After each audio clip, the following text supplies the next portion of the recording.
The Star Wars films are hot right now, and there's no sign of them slowing down, with more characters being given spotlight films that are going to seek to flesh out this immense universe. So today on Pitching In, we're focusing on the latest character to get his own solo film, Boba Fett. Is how I wanted to start this episode off up until Disney announced this. Yes, apparently after Solo underperformed at the box office, Disney has put on hold indefinitely any future Star Wars spin-off movies, including possibly canceling the Boba Fett film. Oh, that is so like you, Disney. Always thinking of the most effective way to use your billion-dollar purchases so that way you don't suffer a loss that would negatively affect your company and your employees. You make me sick sometimes. Did you ever think that maybe, just maybe, there was a crappy, mediocre YouTuber out there with a show where he pitched how to adapt geeky properties into films and television series, and he had written an episode in honor of this announcement about a Boba Fett movie, and now he's got nothing to show for it? Great. Now what am I supposed to do with a bunch of random ideas about a Star Wars movie? There are a ton of causes out there that could really use your support right now, but perhaps none are quite so important as remaking a movie that came out 6 months ago.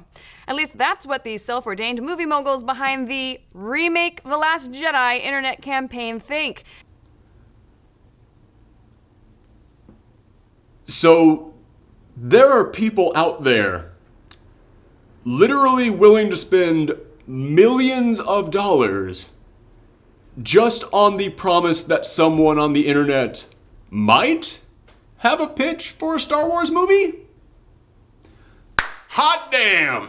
Yes, welcome to Pitching In, the show on this channel where we throw out there our dumb, crazy ideas on how we'd adapt some of our favorite properties to movies and television. And all joking aside, the future of the Star Wars spin-off films might be up in the air at the moment, but last I heard, the Boba Fett film was still happening, just with a smaller budget. So, you know what? Today we're going to toss out there our idea of what we would do with the Boba Fett film.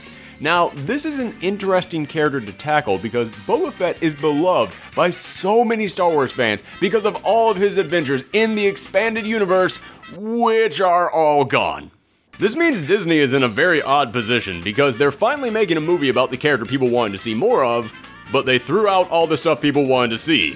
That means that for this Boba Fett movie, all we have to draw upon is his origin as a clone, some animated adventures about him learning to become a bounty hunter, him trailing the Millennium Falcon, the Christmas special, which I still say is canon and you'll never convince me otherwise, and then of course, this.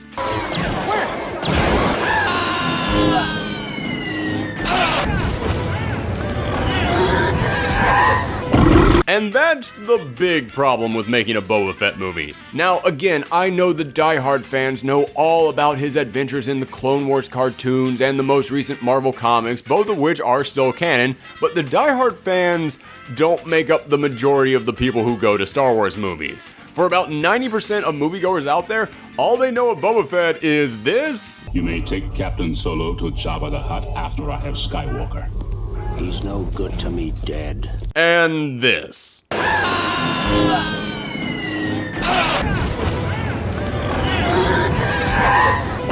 So the goal of this movie will be to make casual Star Wars fans and average moviegoers understand why Boba Fett is cool. So who better to pitch this movie than a casual Star Wars fan and average moviegoer who never understood why Boba Fett was cool? Yeah, let me go ahead and get that out of the way right now. I like the Star Wars movies. Aside from the prequels, I think they're all very well-made films full of great characters going through a lot of growth on an imaginative journey, but I don't have an encyclopedic knowledge of this universe. However, I do know several people who have an encyclopedic knowledge of this universe, and I did consult them when putting this pitch together to try and add some validity to it. So, with their knowledge of Star Wars and my ability to throw random words together that appeal to general audiences, I hope that we've created something that will please both hardcore Star Wars fans and regular film goers alike. And if we didn't, then, well, hey man, it's all just for fun. Don't like it, then make your own pitch. And then apparently sell it for $200 million. Is this actually happening? I feel like I'm taking crazy pills. So to start our pitch, we have to ask one important question. When is this movie taking place? Because the current Star Wars movies are kind of just set whenever. Episodes 7 through 9 are decades after the original trilogy, Rogue One was a few hours before the original trilogy, and Solo was close to Episode 3, but we don't exactly know how close. So where are we setting Boba Fett? Well, most people would say set it before episode 4, and definitely before episode 5, since that's when he made his official first appearance in the continuity, and we followed him pretty closely after that up until his demise, so it would make sense to set this film just before episode 4, because that's when he was in his prime. He wasn't the little kid who had just lost his dad, he wasn't learning how to fight, he was already the fiercest bounty hunter in the galaxy, and that's the character you want to watch. That's the guy you want to follow on an adventure. Except for one problem.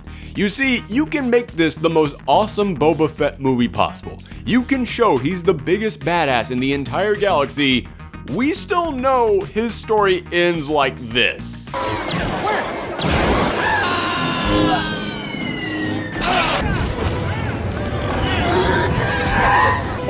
And if that's how his story ends, and we all know that while we're watching this movie, it's kinda hard to get general audiences that impressed by him. The Boba Fett movie is going to tell the story of how he single-handedly took down both a rebel base and an Empire fleet at the same time.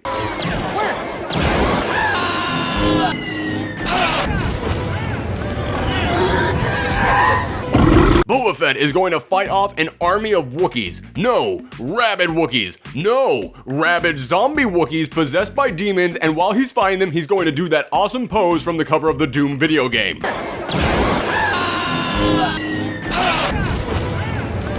Boba Fett is going to rip open a hole in space and time, go into the Marvel Cinematic Universe, and pimp slap Thanos with his own Infinity Gauntlet.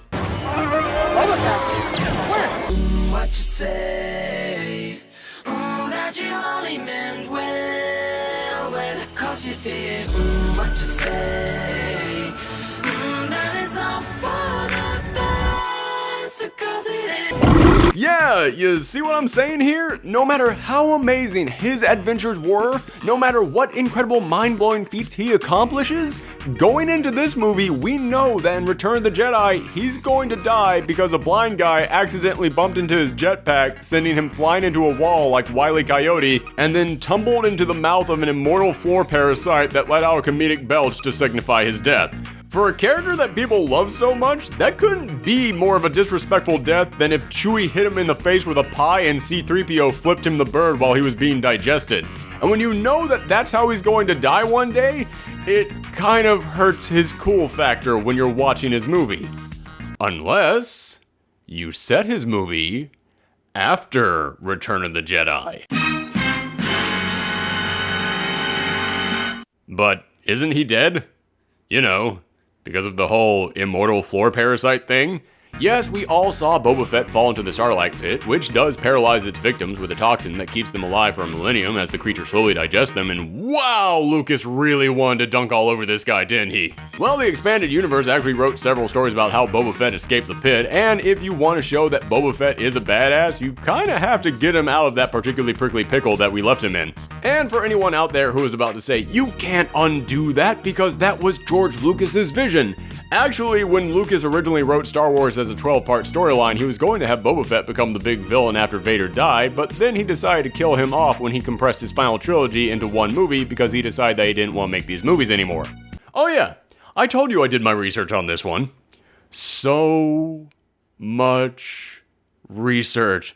Dear God, Wikipedia is a huge website. So as you can probably imagine, the opening scene of our Boba Fett movie will be him escaping the Sarlacc pit. I mean, what an amazing way to begin. Just turning to the audience and saying, hey, that thing that you thought always happened, here's what really went down. That inescapable trap that was the greatest torture device in the galaxy, Fett just blew it to Kingdom Come and came out of it like a boss, dusting his shoulder off as a burst of flames and teeth and tentacles erupted behind him. That's how you start a movie, right? Actually, no. For my pitch for the Fett movie, I wouldn't start with Fett himself. In fact, I wouldn't even make Fett the protagonist of the film. Okay, I think it's time I stop using that sound effect. I think I've gotten all the goodwill out of that I possibly could. This Boba Fett film would certainly feature Fett, but not as the lead character. Now, why would I do that? The name of the movie is Boba Fett. Why would he not be the star of it? Well, as I said, Star Wars fans love Boba Fett because of all the adventures he went on in the expanded universe, but even before that, people loved this guy as soon as he popped up. And why was that? Was it the sleek armor? Okay, that's part of it. But I believe a big part of the reason why Boba Fett struck a chord with so many people, why they instantly loved him, was because of the mystery. Who was this guy? He just popped up alongside a bunch of other ruthless killers, and out of all of them, he was the one to beat them to the prize, so if they were that nasty, he must be even worse. He barely said a word, which made what he did say carry weight. We never saw under his mask, so how grizzled and beastly and intimidating he was entirely up to our imagination. I fully believe the thing that stamped Boba Fett into our memory, the thing that made him so interesting in the first place, was the mystery behind him. So for my pitch, I say we try to recapture that mystery by making this film not about Boba Fett, but about someone who has to deal with Boba Fett. Now, you might be wondering what the hell I'm talking about. How are we going to make a movie about someone that doesn't star them? Well, there's many examples of very successful films that actually follow this method. Take The Usual Suspects, for example. That entire film is about Kaiser Soze, the world's most ruthless monster, and it's being told from the point of view of someone else talking about his experience dealing with Soze, about living in fear of Soze popping up and destroying him and his squad, about all the legends surrounding Soze and the twisted things that he's done. Nobody spoil this movie in the comments! Let people watch it for themselves. So for our Boba Fett film, we could go with something along this method. Have it be about a law enforcement agent who has heard rumors that Fett escaped the Sarlacc pit, so now he's trying to track him down. So he interviews one shady character after another, every single one of them with their own unique story about Boba Fett, but as he starts to listen to these stories, one puzzle piece after another starts to fall into place until he's finally able to assemble the true story behind Fett and what happened to him after he escaped the pit. Honestly, I think that would make a really great mystery thriller, which would be something completely different from a Star Wars film. But I don't know if that's what anyone would really be looking for in a Boba Fett film. A whole movie of people just telling stories about Boba Fett? There'd be a lot of people in that audience screaming, "When are we gonna get to the fireworks factory?" So yeah, let's just scrap that idea, but what's another example of a movie that would work? Something else we could rip off, be inspired by. I'll fix that in post. Well, if you want a film with a badass character who is a constant mystery and even wears a helmet, but the story is told through the eyes of someone else, maybe even someone working side by side with them, well then the answer to that question is one word: dread. Judge this! Quits at your end. Not that one, the good one. Yes, the 2012 now cult classic adaptation of the Judge Dredd comic is a perfect example of the type of movie I'm talking about. Dredd is the title character, but we follow his partner Anderson, and she serves as our guide to not only this world, but Dredd himself. He remains a total mystery figure the whole time. We never even see his face, but we get enough information to understand he's too cool to put into words, and he'll kick your ass just for looking at him the wrong way. No, seriously, that's a violation of the law and he will kick your ass for it. So imagine this. It's the story of a crime lord who needs to have a very special artifact transferred across the galaxy to a buyer. But he knows it'll be a huge target, so he hires Boba Fett to escort it. However, he doesn't trust that someone else hasn't gotten to Fett first, that he might have been double-crossed. So he sends his best guard along to pair up with Fett, and it becomes a story from the point of view of this guard as he now has to work alongside the most ruthless bounty hunter in the galaxy. You could have a huge arc for this guard as he goes from not trusting Fett to actually being genuinely impressed by his skills to eventually kind of admiring him, but still never really being able to understand him. We'd get small hints of his past here and there, like when he's accused of possibly betraying his client, Fett could mention that his code would never allow him to do that, and he references Django's code, quoting lines like, "He who hires my hand hires my whole self." We could also have a villain hunting them down who has a history with Fett that hints at the dark things Fett has done in his past. Maybe Cad Bane. I know Star Wars fans would love to see him in a movie, and having him as the villain in a Boba Fett film seems like a great fit for him. But again, the point of this story would basically be to show Fett in action while giving us a protagonist who could serve as the audience. Someone who wants to learn more about Fett, but he's just too mysterious. But damn, does that mystery make him cool. Just like Dredd. Or Curly from City Slickers. Ooh, I've got it! Star Wars Episode 9, The Search for Fett's Gold. I'm going to move away from that now before anyone thinks I was being serious. So that's the second idea, a protagonist working side by side with Boba Fett as this mystery figure who starts off as a darker anti-hero, but as the story goes along, we start to respect him without ever getting too close, just as our protagonist does. But that's not my actual pitch. You see, that pitch of someone working alongside Boba Fett just makes him too friendly, too warm and cuddly. Even if Fett is just a grizzled jerk the whole time, only grunting one line or two, we'd still see him having to help our main character, and even if he was working for a criminal, he'd kind of be a hero in the movie, someone who we're supposed to cheer on, and I know a lot of people love him as an anti-hero, but Fett started off as a villain, and to me, that's how I'd want him to remain. I'd want to continue seeing Fett not just as a mysterious badass, but also as a threat. Something to be scared of if he was hunting you down. So I started thinking of what other movie featured a titular character who was not the protagonist, was a total mystery, but was also the villain. And that's when it hit me. The perfect inspiration for the Boba Fett film. A weapon will be invented like no other. This weapon will be powerful, versatile, and indestructible.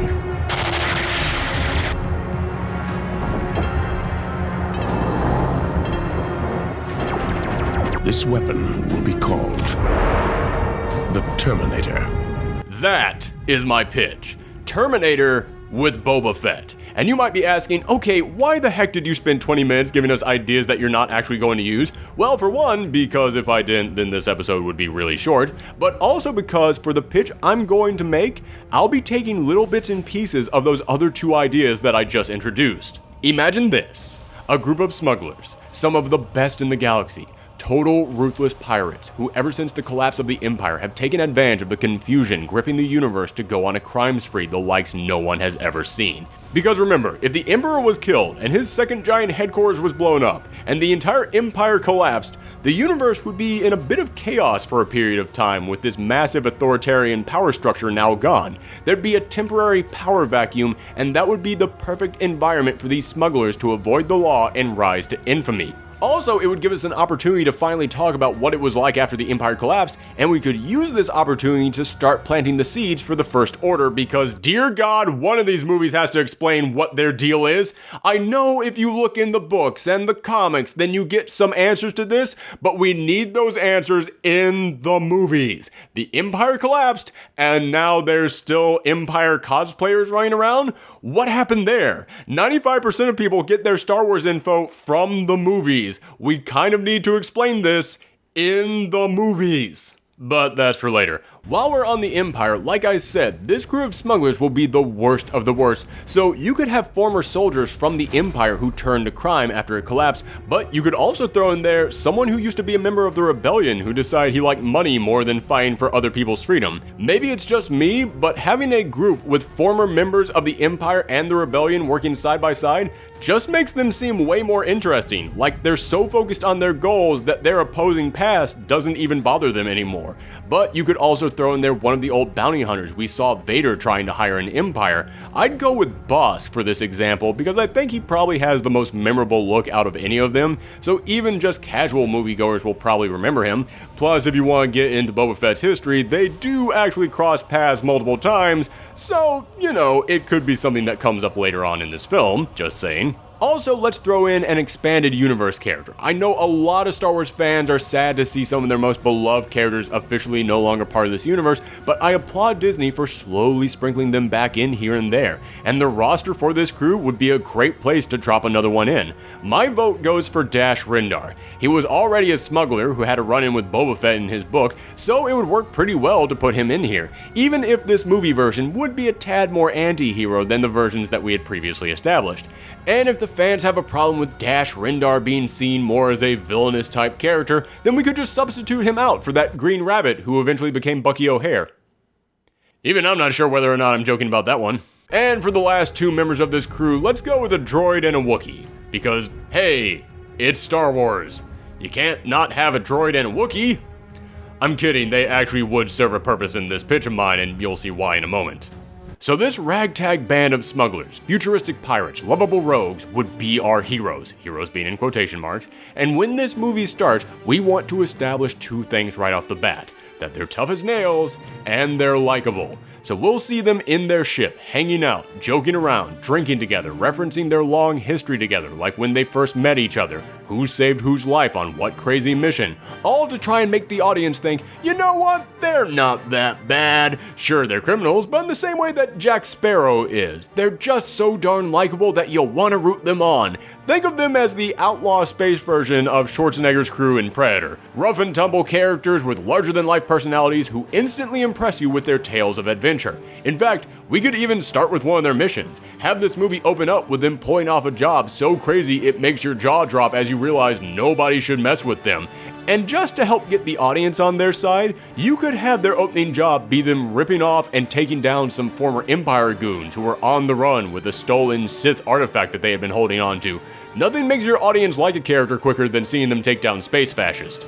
Okay, so we just watched our team of smugglers tear through some ex-Empire goons and then did just the right amount of partying to make us like them. Now time to get down to business. They just stole an ancient Sith artifact as well as tons of ex-Empire weapons. Time to make some money. They arrange a meeting of several crime lords and meet up with them at a neutral location like an abandoned warehouse, old rundown temple, secret space station. Honestly, that's not important. What is important is that at this point the audience is probably wondering, this is a Boba Fett movie, right? It sure is, because as they're conducting this sale, the tension starts to rise between these criminals, all biting for this prize. It looks like things could go south any minute, only for Boba Fett to burst through the ceiling and start taking everyone out left and right. No monologues, no quips, no explanation. He's a man on a mission and he starts mowing through this building full of gangsters heading directly towards the smugglers, and anyone that tries to stop him gets put down.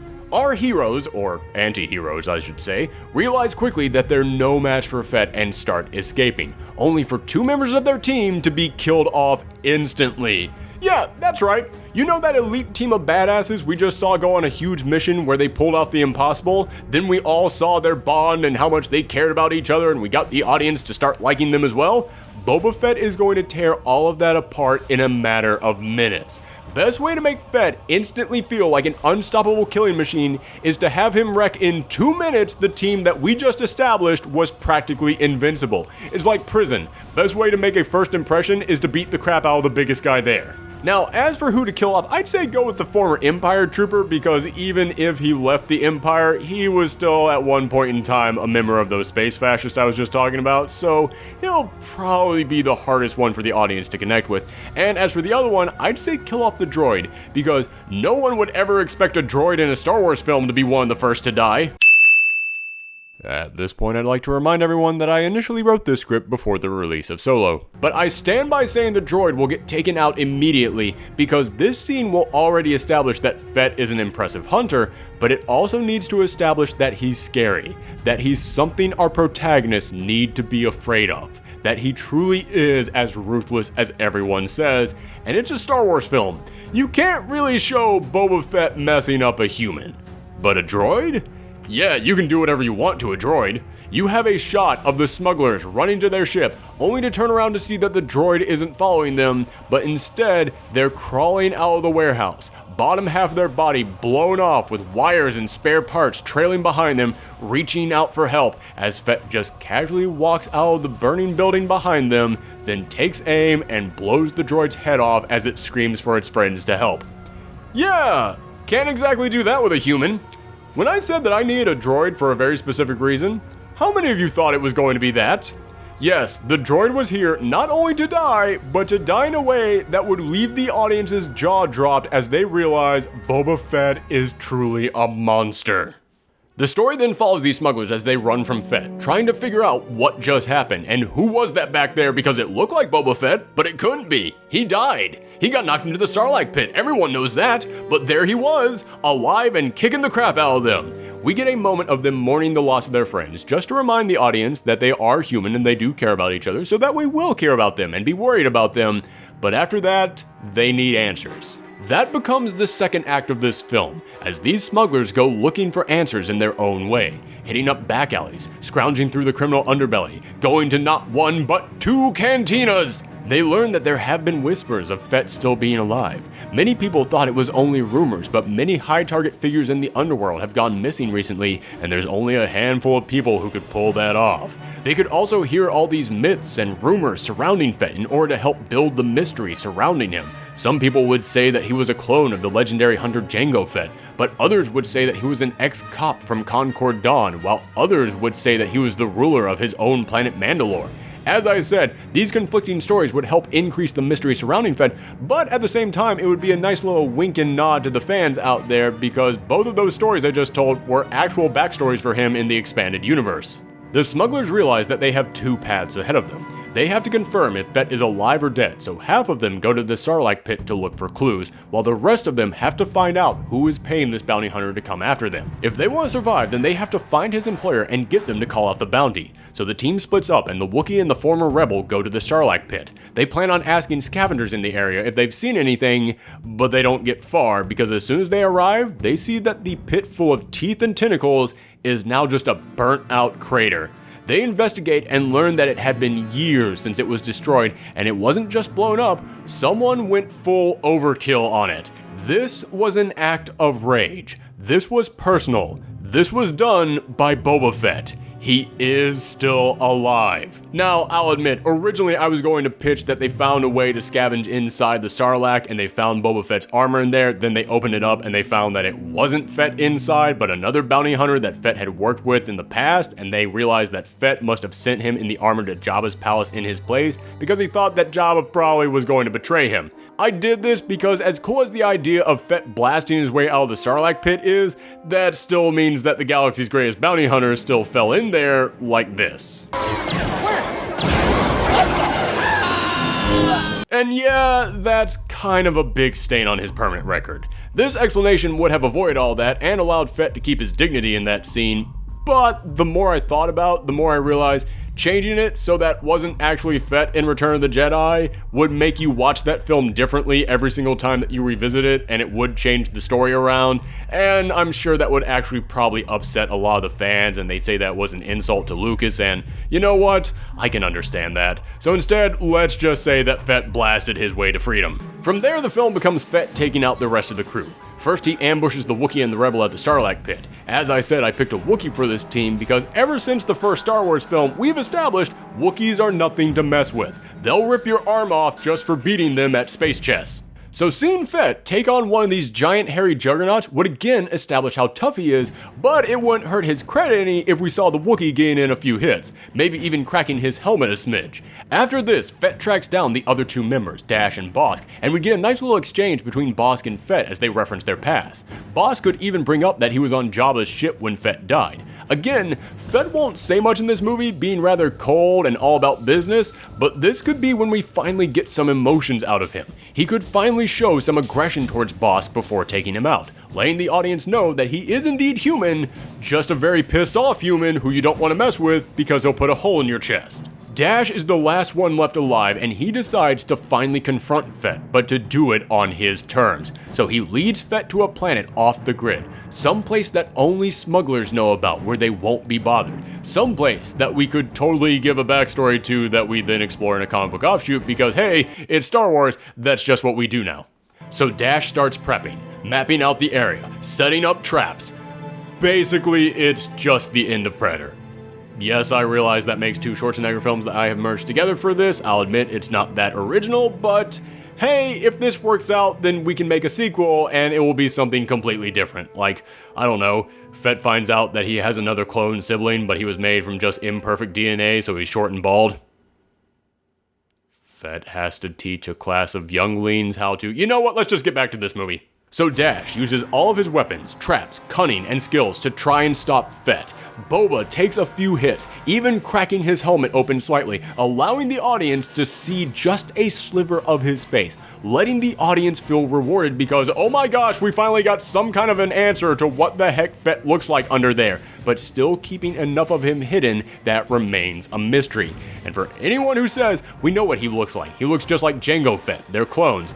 Dude, this guy has been fighting non-stop since he was a tween. By this point, his face could be covered in scars, burns, tattoos. Believe me, it's still a mystery. In fact, there's a lot of stories in the expanded universe about how he really loved his face because it's the last thing that he had to remind him of his father since he was a clone of him, and maybe the Sarlacc pit ended up burning part of his face, and now that's one of the reasons why he was so pissed when he ran into Bosk. When Bosk referenced that he could have saved him but chose not to, it drove Fett into a rage because it was like his father being killed all over again. But even if he's able to get some hits in, the name of the movie isn't Dash Rendar, it's Boba Fett. So in the end, Dash is injured and starts demanding answers. Who hired him? Why is he hunting them? What happened to him at the Sarlacc pit?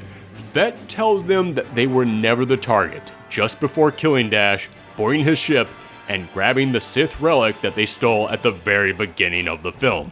Yeah, remember that? I wasn't just putting some random mission in there for no reason, it had a purpose. He steals the ancient relic and flies away, only to hand it off to his employer, Snoke.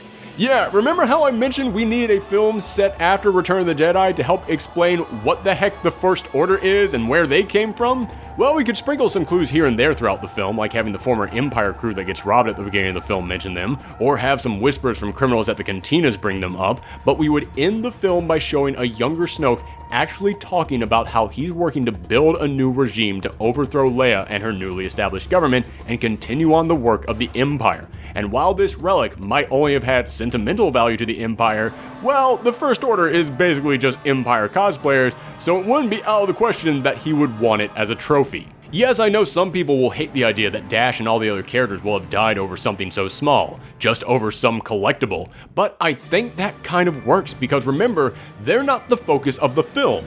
Fett is. He's the main attraction. So to me, learning that he went this far, killed so many of them in cold blood just because it was a job, would paint a very clear picture of the kind of guy that Fett is. The movie would end with Fett boarding his ship, asking the onboard AI to plot the course to his next mission as we examine who his next target will be, revealing to the audience who he'll be facing in the sequel.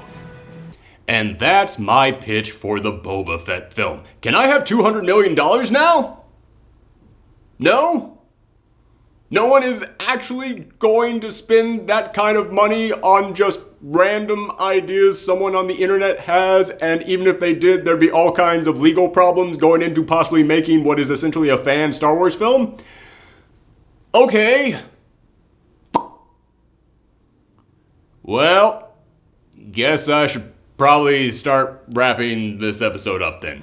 So in the end, I might have gone into several details in here with this pitch simply because I wanted to show how it is possible to make a film starring Fett while keeping him as much a mystery as possible, and making a movie where he's actually the antagonist like Terminator or Predator would do that while giving the movie a style and tone that's different from other Star Wars films, and as odd as it might seem to set this movie after Return of the Jedi, considering that, you know, he died in that one, that death has always been viewed as a weak ending to a character that people love so much, and fans have already rewritten that death multiple times in the expanded universe, so I say screw it.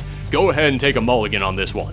Plus, as a bonus, if we set after Return of the Jedi, then we'll get to connect some dots between it and Force Awakens, because I still believe probably 90% of audiences have no idea what the First Order is, or how we got from here to here.